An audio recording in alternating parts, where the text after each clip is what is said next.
السلام عليكم يا عم مدهم.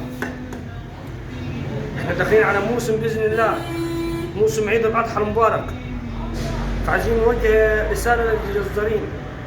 فانا ما بقاش انا مثلا نازل على الرحمه بتاع عيد الاضحى واجيب مثلا بهايم بنص مليون ولا بمليون واوقف على طول وافرح بالسكينه والمستحب، بعد كده يبقى افتح حصاله البيت مبلوط. لا، انا هفكر اهم حاجه ازاي اعرف الم بتاع اصحابي قبل ايتها شيء، ان انت تعرف تلم بتاع اصحابك، ما تفرحليش بالمستحب وسن.